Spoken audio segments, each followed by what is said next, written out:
Meus irmãos, dando continuidade então aos nossos estudos doutrinários, agora nós vamos abordar o tema influência do Espiritismo no progresso. Esse tema ele consta nas questões 798 a 802 do Livro dos Espíritos, e são questões formuladas por Kardec aos espíritos em relação a qual a influência que o Espiritismo vai ter na humanidade. Mas antes vamos fazer uma breve leitura aqui do Evangelho segundo o Espiritismo, uma leitura direcionada em relação ao tema, capítulo 17, Sedes perfeito.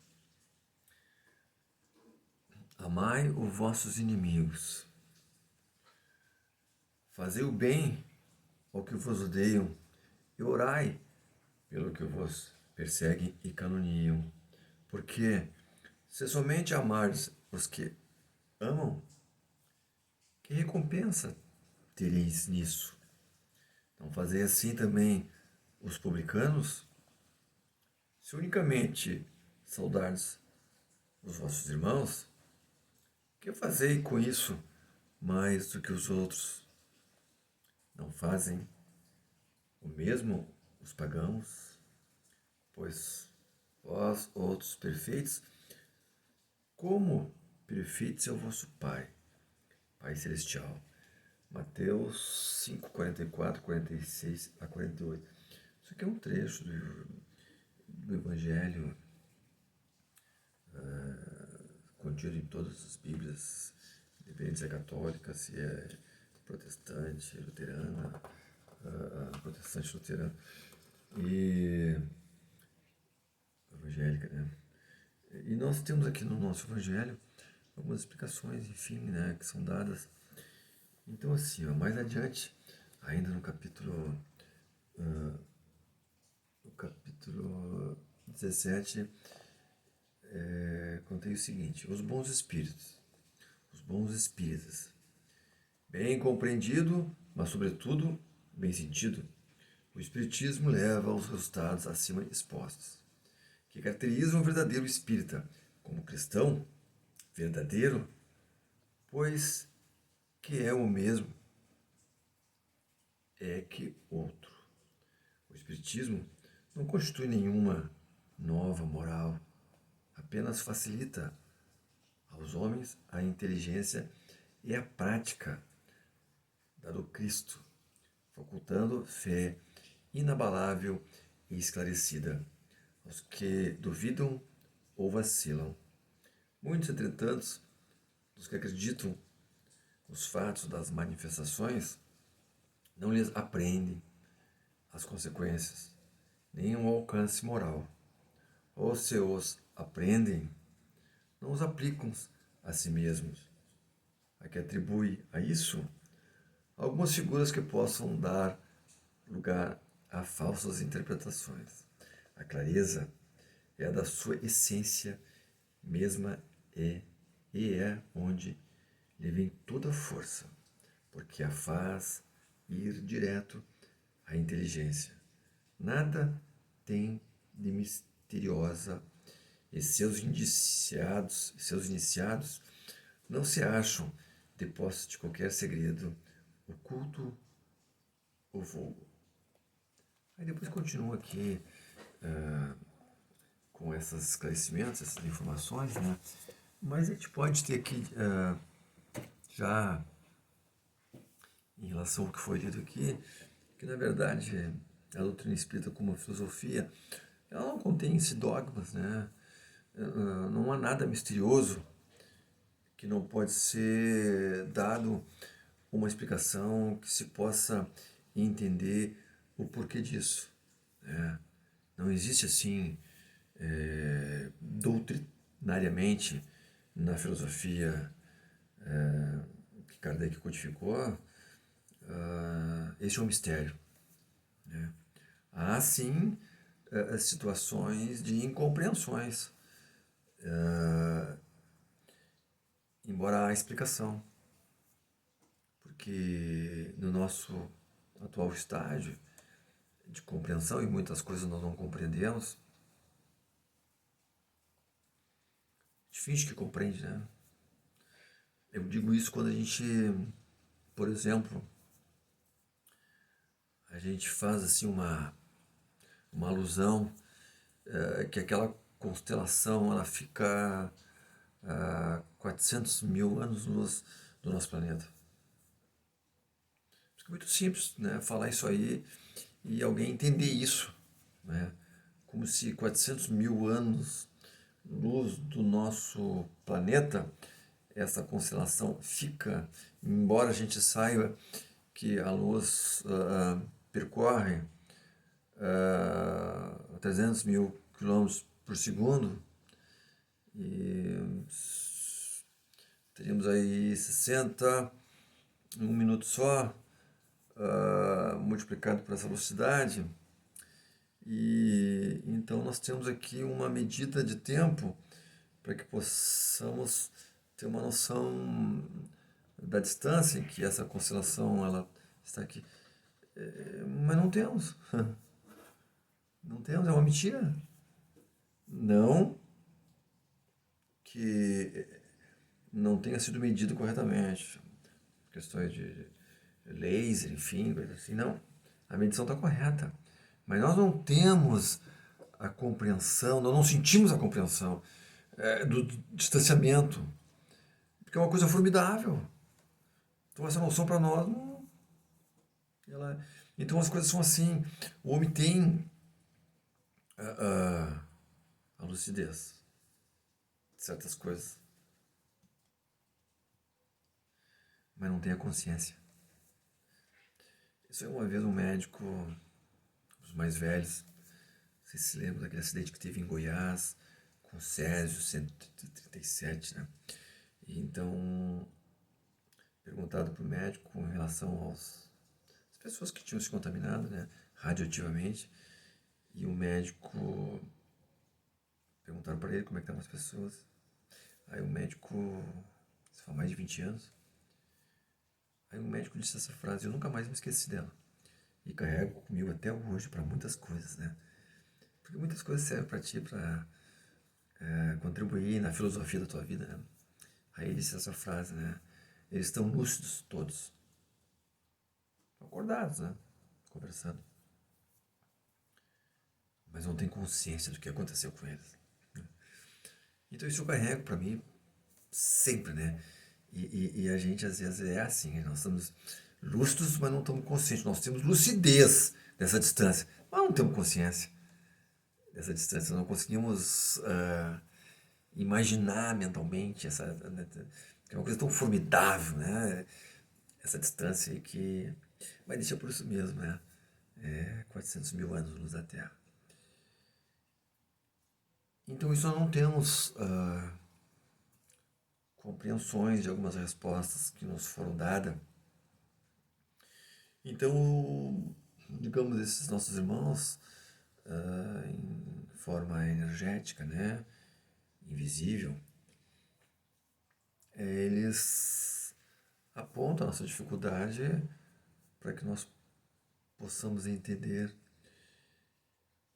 Então não temos condições ainda de assimilar e não só assimilar o sentimento das coisas, né? O entendimento até que em grande parte nós podemos assimilar, mas não assimilamos ainda o sentimento, né? Então por isso essa dificuldade em relação a isso, né? Amar quem nós não gostamos, porque amar quem nós gostamos é fácil, né? E como diz a Joana de Ângeles, né? Nós julgamos de maneira branda quem fez algo grave, porque nós amamos. E nós julgamos de uma maneira severa quem fez algo leve, mas porque nós não amamos, né? Então nós temos esse nosso esse sentimento de puxar a brasa para o nosso assado, né? E aí Jesus diz que vale isso, né? É fácil amar quem te ama. Agora eu quero ver tu amar teu inimigo, né? Um criminoso, puxa, né? Que dificuldade, né? Mas quando a gente fala um criminoso aqui, a primeira coisa que vem na acepção da nossa mente é um contraventor da lei dos homens, né? Mas e quantas vezes nós, por dia, nós não fizemos contravenção perante as leis de Deus, né? Até reincidentes no mesmo dia em infringir leis do amor, da caridade, da solidariedade. Pessoal, eu esqueci aqui o troço, não sei se nem tá saindo o som. Eu acho que tá, eu vou botar aqui para nós darmos continuidade, né? Foi um ato falho. Mas enfim, sou amador. Amador também porque eu amo, né? Amo o que eu faço, né? Então é isso, né? Então a doutrina espírita ela vem assim ao encontro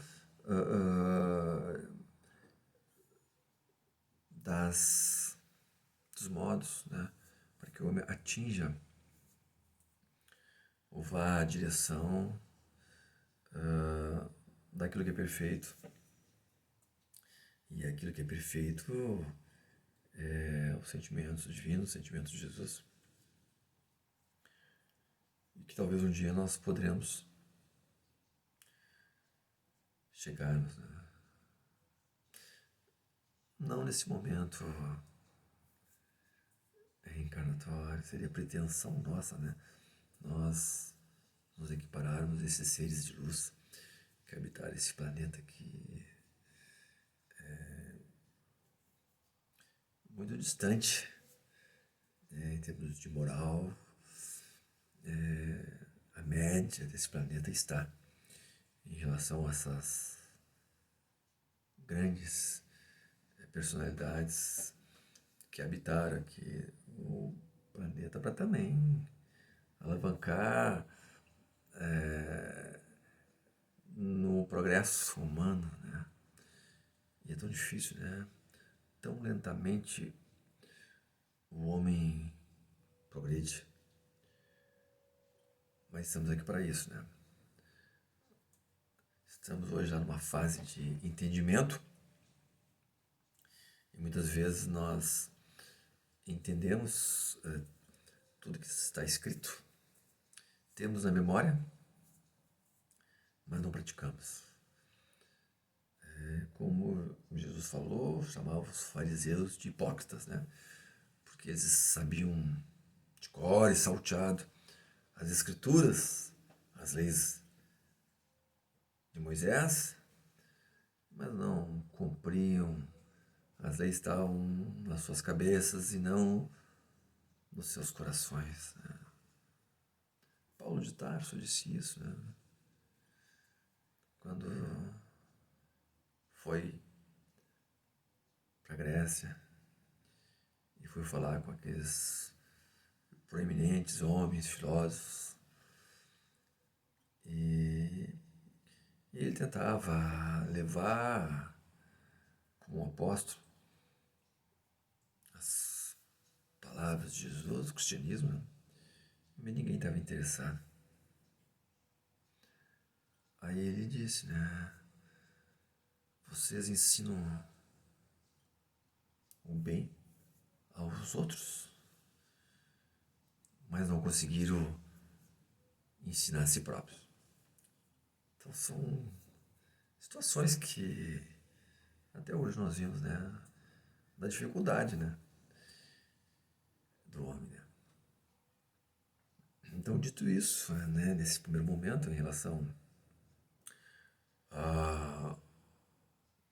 tema já dando continuidade, né? E já solicitando a todos os irmãos, mentores que nos intuem, nos inspiram, né? Para que possamos formar uma grande egrégora, que possamos todos recebermos a instrução e que ela possa servir só não como instrumento de educação ou de curiosidade, mas de transformação, que possa efetivamente fazermos nós dar mais um passo, não só na caminhada evolutiva, né, no aprendizado, mas na caminhada elevativa, onde nós possamos nos elevarmos, né, um pouco mais nesse degrau, dessa caminhada, desse estágio que nós nos encontramos. Então, dando continuidade então à influência do Espiritismo no progresso, né, questões que estão da 798 ao 802, são questões que o Kardec perguntou se o Espiritismo iria ter alguma influência no progresso da humanidade. Os Espíritos disseram que sim, porque ela busca a verdade, ela não vem com algo novo, um sistema novo, ela vem para desmistificar, ela vem para tornar acessível a todos, para que possam compreender, se desprendendo cada vez mais da matéria, né? Matéria tão pesada e tão casual, tão transitória, que não é isso que nos vai dar a devida satisfação do progresso. Porque o nosso progresso também, embora é evidente que todos querem progredir na vida, né? E não deveria ser diferente, mas nosso progresso contínuo, através da nossa continuidade, que devemos estar preparados. Então eles vêm nos preparar e nos dizer isso aí, né?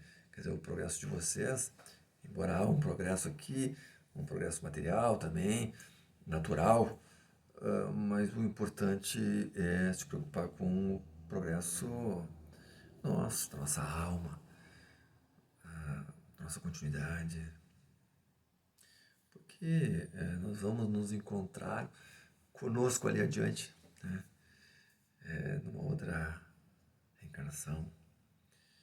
E, ou nós vamos ser o nosso benfeitor ou o nosso malfeitor.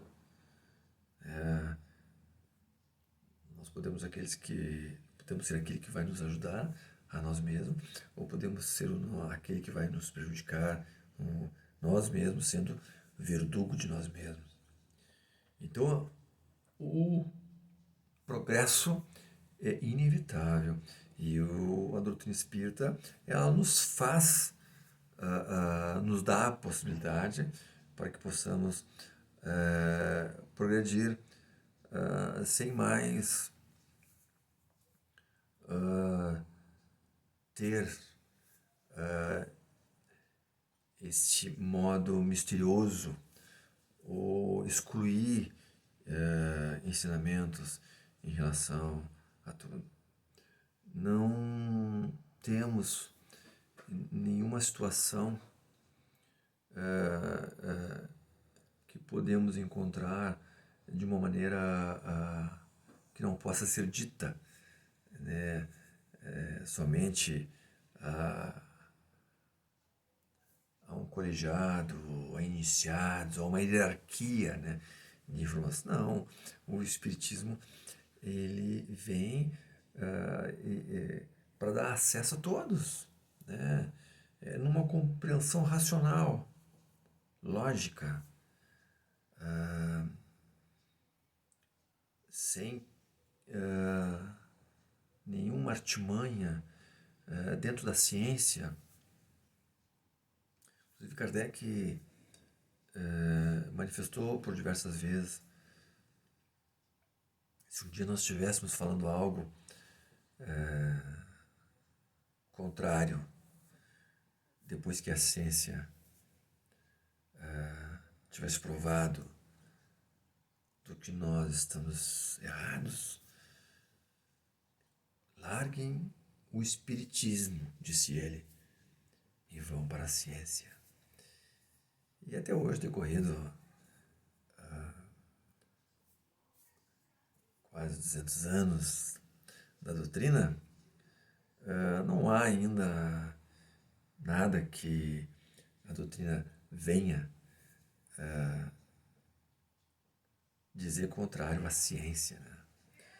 Então ela é uma doutrina que busca a racionalidade, ela busca a razão, ela busca uma explicação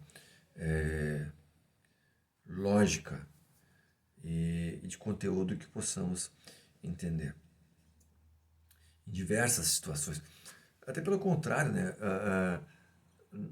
Na própria codificação doutrinária, hoje tem muitas coisas que contém o livro dos Espíritos, que a ciência agora ela está chegando e está conseguindo explicar algumas coisas que antes não explicava, com mais detalhamento em relação ao que Kardec já teria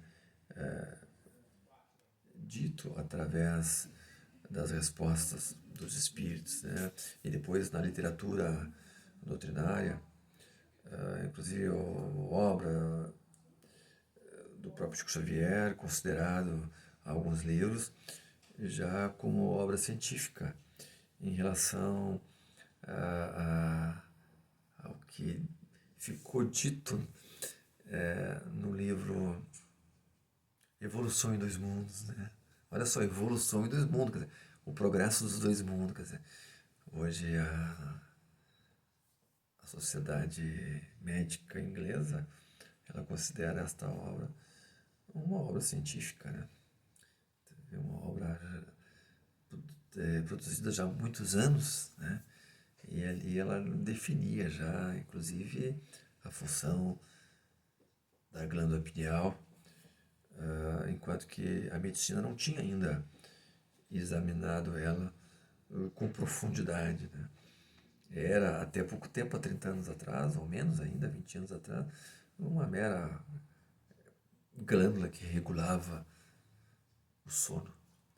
E hoje a própria pesquisa científica médica, ela diz que as funções dela são muito maiores. E essas funções, já dizia na obra do Chico Xavier, o que ela realizava no organismo humano. Então é isso. Então, essa é uma prova insofismável, cabal, que a doutrina espírita ela contribuiu para o progresso da humanidade, abstraindo o aspecto religioso, mas não contribuindo cientificamente. Por isso que se diz que a doutrina espírita ela é, além de esse aspecto filosófico e religioso, ela é também científica, né? Ela busca nas explicações através da transmissão do pensamento, dos fluidos, dos eflúvios que a gente tem condições de espargir das nossas mentes, enviando aos outros. A física quântica hoje, ela também diz algo parecido, né? Tentando explicar o entrelaçamento das ondas e sintonia e frequência quântica. Isso aí a doutrina espírita já estava há muito tempo falando de uma outra linguagem, mas a mesma coisa. Então o progresso da humanidade é inevitável com a doutrina espírita contribuindo, né, desdogmatizando esses aspectos místico, religioso e dando uma explicação plausível, né, se não comprovadamente aceitável pela ciência, mas do mesmo modo sem que a ciência possa negá-la. E como eu disse, ao contrário, a ciência ultimamente vem se aproximando cada vez mais da doutrina. Vou ter que dar um break aqui e depois retornar, ok?